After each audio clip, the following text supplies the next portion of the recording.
여러분 안녕하세요. 건설업 전문 이수용 세무사입니다. 누적 기업진단 돌파 청건. 여러분들이 어떠한 기업진단을 요청을 하셔도 저는 충분한 상담을 통해서 적격의 기업진단 보고서를 발급해드리겠습니다. 자, 그러면은 건설업 자본금, 연말 자본금 실태조사에 대비하기 위해 연말이 또 다가오고 있지 않습니까? 자, 그래서 이제 여러분들이 스스로 자본금을 계산해낼 수 있는 그 어떤 과정을 저와 함께 시작을 해보도록 하겠습니다.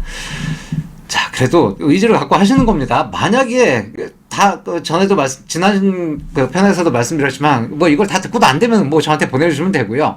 아니면은 여러분들이 한번 그래도 사업을 하시면은 이게 뭔가 좀 건설업 자본금 뭐 이런 개념 정도는 알고 계셔야 되지 않겠습니까? 그런 취지로 하는 거니까 자, 일단 저하고 이제 자본금 계산의 길로 접어들겠습니다. 자, 그리고 혹시 기업진단 필요하시면은 요 절차에 의해서 사전진단 신청 안내 요거 확인하시고 신청해 주시면 되고요. 기업진단 아까도 말씀드렸지만 어떠한 상황에서도 적격이 나오도록 충분한 상담을 통해서 결과를 만들어내겠습니다. 자, 그러면은 건설업 자본금 계산 구조 이렇게 되어 있는데, 자, 계산 구조를 여러분들이 들어가기 전에 도대체 건설업 자본금이란 무엇이냐 이거부터 다시 한번 보죠. 자, 여러분들이 실내 건축 공사업을 한다라고 실내 건축 공사업을 등록하신 겁니다. 여러분들은 건설업자니까 지금 우리는 연말 자본금 얘기하는 거 아닙니까? 실내 건축 공사업을 등록했다라고 하면 1억 5천만 원 이상, 그 종합의 건축공사업이면 3억 5천만 원 이상의 등록 기준 자본금을 유지를 해야 되는데 이게 상시 충족해야 된다라고 말씀드렸죠. 상시 충족. 자, 그렇기 때문에 우리는 상시 충족하는 거를 어느 특정한 날을 찝어갖고서 상시 충족하는지 여부를 판단하기엔 국토부도 인력이 부족하고 기술적으로도 너무 불가능에 가깝습니다. 그러니까 우리가 이미 신고한 최근 정기결산 재무제표를 가지고 분석을 한다라고 지난 편에 말씀드렸고요. 자, 그러면은 가결산을 통해서 뭐 이제 가결산 여러분이 하시는 거 아니죠. 세무사나 회계사 사무소에 거래하시는 데 있지 않습니까? 의뢰를 하셔갖고 10월 말 또는 11월 말 가결산을 받아보시고 그거를 통해서 나머지 한 달 또는 두 달의 그 어떤 재무 상태가 변동되는 거를 유추하셔갖고 자본금을 계산해 내는 겁니다. 자, 그렇게 해서 자본금을 계산하는, 자, 자본금을 계산하는 거, 요것을 요 결과가 뭐라고요? 맞습니다. 실질 자본금, 건설업 자본금 다 똑같은 얘기죠.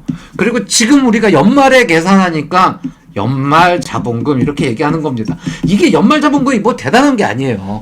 건설업 쪽에 격리를 처음 오시면은 제일 많이 하는 그런 분들이 이제 저한테 질문을 하시면 제일 많이, 아니 세무사님 도대체 연말 자본금이 뭡니까? 아무리 찾아봐도 연말 자본금이라는 얘기는 없는데 실질 자본금은 기업진단 지침 찾아보면 나와요. 그런데 연말 자본금은 안 나오죠. 아, 이거는 그냥 우리가 실무적으로 쓰는 용어지 어떤 공식적인 법적 용어는 아니니까 당연한 겁니다. 자, 그러면 지금 요 자본금을 계산을 해야지 요게 얼마인지 모르지 않습니까? 요거를 계산해서 예를 들어서 요 첫 번째 케이스 실내건축공사업인데 자본금을 계산해낸 금액이 2억 원이 라고 한번 가정을 해보겠습니다. 그러면은, 자, 그리고 이 2억 원은 연말 12월 31일까지 쭉 유지가 된다라고 가정을 하면은 지금 등록 기준 자본금 1억 5천만 원 이상이니까 여러분들은 별다른 준비를 하실 게 없다라는 거죠. 충족이 되고 있으니까요. 그런데 계산을 해보니까 자본금이 1억 원이다? 그러면은 5천만 원이 부족한 거 아닙니까? 요 5천만 원을 뭔가 자본금으로 인정받을 수 있는 원인을 밝혀서 자본금으로 인정받을 수 있는 거를 대체를 해야 된다 이 얘기죠. 그러니까 뭐 예금으로 대체를 한다든지 여러 가지 뭐 그 방법들이 있지 않습니까? 그래서 연말 되면 그것 때문에 바쁜 거 아닙니까? 뭐 차차 말씀드리기로 하고요. 그리고 또 뭐 계산해 보니까 오히려 회사에 자본금이 마이너스 1억 원인 경우도 있을 수 있습니다. 마이너스 1억 원이면 실내건축공사업이면 1억 5천만 원인데 마이너스 1억 원이면 얼마요? 1억 5천만 원에 마이너스 나는 거 1억 원 합해서 총 2억 5천만 원을 맞춰야 되죠. 이런 걸 이 금액 맞추는 것도 중요하지만 맞추는 건 뭐 예금으로 이제 뭐 대체를 한다든지 이런 그 다른 뭔가로 대체를 하는 건데 이런 것도 중요하지만 도대체 내가 얼마를 맞춰야 되는지 이거를 계산하는 게 중요하다는 거죠.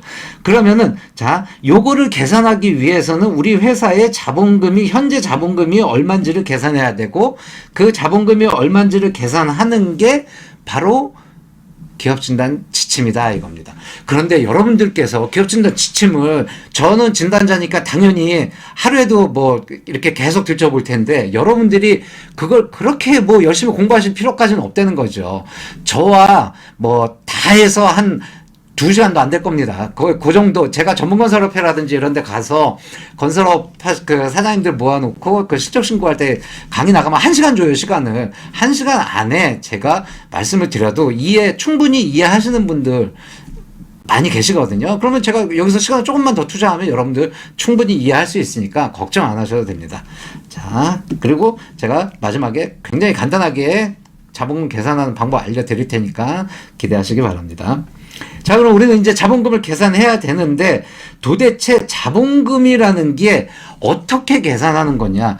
이거를 자본금이라는 거는 이렇습니다. 자본금이라는 거는 회계학적 용어긴 한데 지금 우리는 회계학을 하는 게 아니고 건설업을 하는 거니까 자, 시작은 회계학이지만 건설업의 최종적으로 자본금이라는 건 건설업 자본금이죠. 근데 일반적으로 자본금이라는 거는 자산에서 부채를 뺀 것을 자본금이라고 합니다. 자본이라고 하는 거죠. 그러면은 건설업 자산에서 건설업 부채를 빼면은 건설업 자본금이 되는 거고 요게 실질 자본금이 되는 거고 똑같은 용어라고 했죠. 이게 연말 자본금이 되는 거고 똑같은 용어가 되는 겁니다. 자, 그러면 우리는 건설업 자산이 얼마인지 알아야 되고 건설업 부채가 얼마인지 알아야 되지 않습니까? 그러면 여러분들이 회사에 장부 기재한 거 세무사 사무실에 주고 나는 또 건설업 자산을 건설업 부채를 내가 별도로 계산해야지. 이게 무슨 노가다입니까? 이렇게 하실 필요가 없다는 거예요. 왜요? 자, 우리가 자료를 다 주면 저와 같은 세무사나 회계사가 장부를 만들어주지 않습니까? 장부를 만들어주면 거기에 요 건설업이 없는 자본, 자산, 부채가 표시되어 있는 표를 여러분들한테 줘요. 그게 뭐예요? 대차대조표, 재무상태표, 영어로 BS, 밸런스 쉿. 자, 이렇게 해서 자산, 부채, 자본 이렇게 나와 있는 표, 자, 재무상태표 또는 대차대조표 이거를 준다는 거죠. 그러면 이거를 주면은 자, 이거는 제가 지금 말씀드린 것처럼 위에 건설업이 안 붙어 있는 자본과 자산과 부채가 나와 있는 거죠. 그러면 여기에서 이 자산을 자, 앞에 건설업이 붙어 있는 건설업 자산으로 바꿔주고 이 부채를 건설업이 붙어있는 건설업 부채로 바꿔주면 요거는 자연히 건설업 자본이 되겠네요. 자본금이. 이렇게 구하는 겁니다. 그러면은 여기에 이 회사의 자산 중에 자산이면 예금도 있을 수 있고 공사미수금도 있고 가족금도 자산 아닙니까? 임차보증금도 있고 여러 가지가 있는데 이 자산 중에 건설업과 관련된 자산만 계산하면은 건설업 자산이 되는 거고 부채 중에 건설업과 관련된 부채만 빼내면은 건설업 부채가 되는 거죠. 그런데 자, 여기서 잘 들으세요. 저와 같은 진단자가 기업 진단을 할 때는 이렇게 건설업 자산을 여러분들이 가지고 있는 회사의 자산 중에서 건설업 자산만 쏙쏙 빼내는 게 아니고 건설업 자산이 아닌 것을 빼내요. 이 상태로 BS를 놔두고 건설업 자산이 아닌 거를 빼내고 건설업 자산이 아닌 거를 빼내는 거예요. 그럼 남아있는 게 건설업 자산이 되죠. 그렇죠? 그 빼내는 것 중에서 대표적인 게 두 가지가 있는데, 자, 첫 번째, 부실 자산을 빼내요. 자, 여러분들 재무상태표를 봤는데, 회사의 건설업자의 재무상태표 중에서 우리가 이제 보게 되겠지만, 기업진단 지침에서 부실자산이라고 규정하고 있는 거를 먼저 빼내요. 그 다음에 겸업자산이라고 규정하고 있는 걸 또 먼저 빼내요. 이 겸업자산도 두 가지가 있는데, 그냥 이렇게 생각하시면 됩니다. 자, 자산의 실제성은 있어요. 저 부실자산은 자산의 실제성도 없다라고 생각하시면 되고요. 겸업자산은 자산의 실제성은 있어요. 실제로 있어요. 그런데 이게 건설업에 투입하려고 하니까 즉시 투입이 안 돼요. 예를 들어서, 자, 임대용 자산. 부동산 토지 건물이 있는데 임대를 놓고 있어요. 이거는 자산의 실제성 당연히 있는 거 아닙니까? 회사 소유 부동산이며. 그런데 건설업에 투입을 못 해요. 왜요?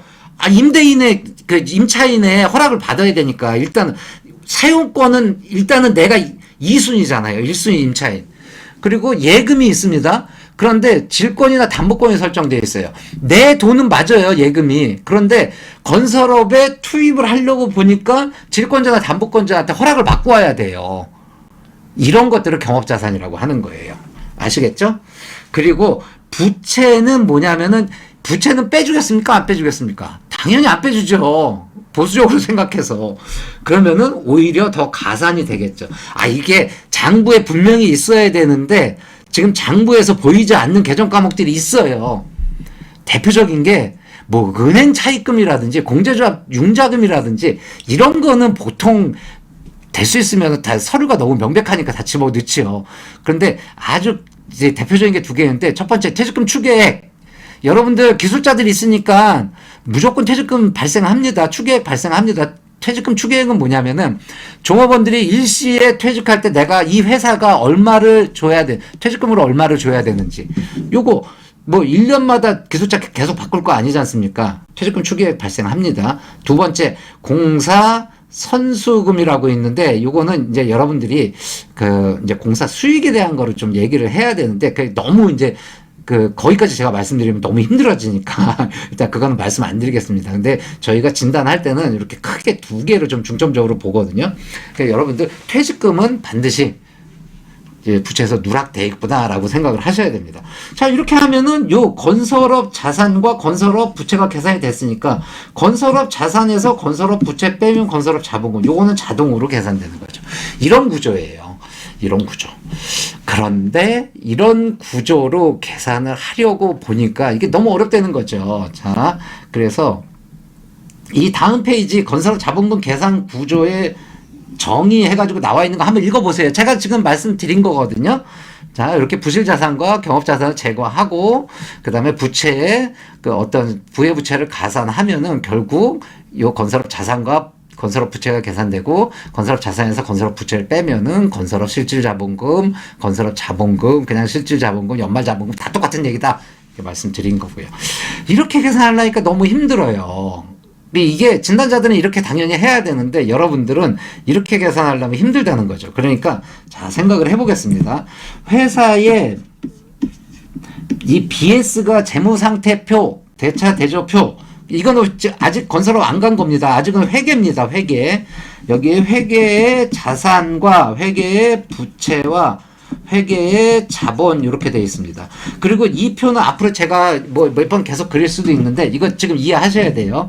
이 표는 뭐냐면, 회계는 회계 등식이라는 게 있는데, 이게 제가 이론적인 얘기를 하자는 게 아니고 그냥 산수니까 한번 보시죠. 자, 이쪽에 자산은 지금 표가 이게 꽉 맞지 않습니까? 부채하고 자본을 더한 것과 크기가 똑같다는 거. 이게 양이에요, 양. 이 양이, 자, 이게 똑같지 않습니까, 지금? 요 양이. 근데 이 자산, 이쪽의 자산은 요쪽에 부채와 자본을 더한 것과 똑같네요? 크기가? 그러면 요거의 합과 요거의 합이 똑같다는 거죠. 그러면 요거를 산수입니다. 어렵게 생각하실 거 없습니다. 자, 자산은 어떻게 구성되어 있죠? 부채와 자본을 더한 거다, 이거 아닙니까? 그쵸? 그러면 요거 다시 말씀드리지만 산수입니다. 자본은요, 자본은, 자, 요 자본 놔두고 부채를 넘기면은 자산에서 부채 빼면은 그게 자본 아닙니까? 자, 요 자산은 부채에서 자본 더한 것과 동일하고, 내가 요 자본을 구하겠습니다 라고 하면은 요 자산에서 부채를 빼면은 요게 나오는 거 아닙니까? 요 구조 아닙니까? 그쵸? 자, 요 이해되시죠? 그럼 제가 요거를 지우고 다시 한번 그림을 그려보겠습니다.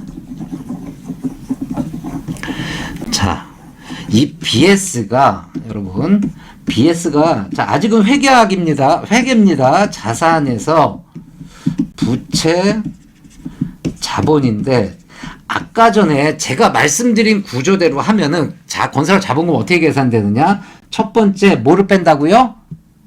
부실자산 뺀다니까요. 부실자산 아직 뭔지 제가 말씀 안 드렸지만 부실자산 빼는 거예요. 그 다음에 겸업자산 뺀다고 그랬죠. 겸업자산. 그러면은 요거 빠진 것만큼 이쪽하고 이쪽 양하고 이쪽 양이 일치해야 되니까 요거 빠진 것만큼 부채가 줄거들진 않을 거 아닙니까? 그쵸? 자본 요게 요만큼이 부실, 요만큼이 겸업. 그러면은 요만큼 요 빠진 것만큼 자본이 줄어들 거 아닙니까? 그래 이게 빠진 게 요만큼이면 여기서 이제 일치하게 되는 거죠. 그리고 아까 제가 부채가 가산이 된다고 그랬죠. 부채. 장부에 있어야 되는데 부채가 없습니다. 부채 가산을 하죠. 그러면 부채가 이만큼 이게 이만큼 늘어나지 않습니까? 그쵸? 그러면은 요게 뭐예요? 요게 요 안에서 계산되는 금액이 요게 건설업 자본금이라니까요. 이게 여기요. 요게 건설업 자본금. 자, 이게 왜 그러냐? 자산이 다 빼고 나니까 이제 건설업 자산으로 바뀐 거고요. 부채가 부채 가산하니까 건설업 부채로 바뀐 거예요. 그럼 조정을 해서 계산된 이거는 건설업 자본금이 되는 거죠. 이게 기업 진단이고 자본금 계산하는 겁니다. 아, 너무 너무 쉽잖아요. 그러면은 어떻게 해야 돼요? 부실 자산 알면 되고 겸업 자산 알면 되고 부채 뭔지 알면 되는 거 아닙니까? 그래서 자, 부실자산이 뭔지 겸업자산이 뭔지 부채가 뭔지 이제 저와 같이 그거를 보러 가는 겁니다. 그러면은 자, 지금 다음 시간부터는 한번 볼까요? 요거는 제가 더 쉬운 방법인데 요건 나중에 말씀드릴게요. 자, 계정 과목을 보는데 여기에서 일단 다시 올라가서요. 지금 말씀드린 거에서 이 자산의 계정 과목이라는 것들이 있어요. 어렵지 않습니다. 회계 무슨 저하고 회계사 시험 볼 거 아니지 않습니까? 세무사 시험 보는 거 아니지 않습니까? 10개 항목만 보시면 돼요. 10개 항목. 나중에는 매지가이처럼 툭툭 튀어나옵니다. 부채 아까 제가 2개 정도 말씀드렸잖아요. 별로 없어요. 예, 그거 정도만 보시면은 자, 여러분들 거창하게 회계학 공부하는 게 아니고 그냥 직관적으로 계산할 수 있도록 제가 만들어 드릴 겁니다. 그래서 자, 요렇게 계산하는 건데 다음 시간에는 일단 계정 과목별로 건설업의 계정 과목이 뭔지는 또 어느 정도 알아야 되니까요. 자, 재무상태표에서 시작해서 계산하는 계정 과목을 보는 방법을 제가 말씀을 드릴 거고, 그 다음에 최종적으로 여러분들이 정말로 쉽게 진짜 10분도 안 걸립니다. 자본금 계산할 수 있도록 좀 만들어 드리겠습니다. 자, 이렇게 해가지고 이번 영상은 여기서 마치도록 하겠습니다.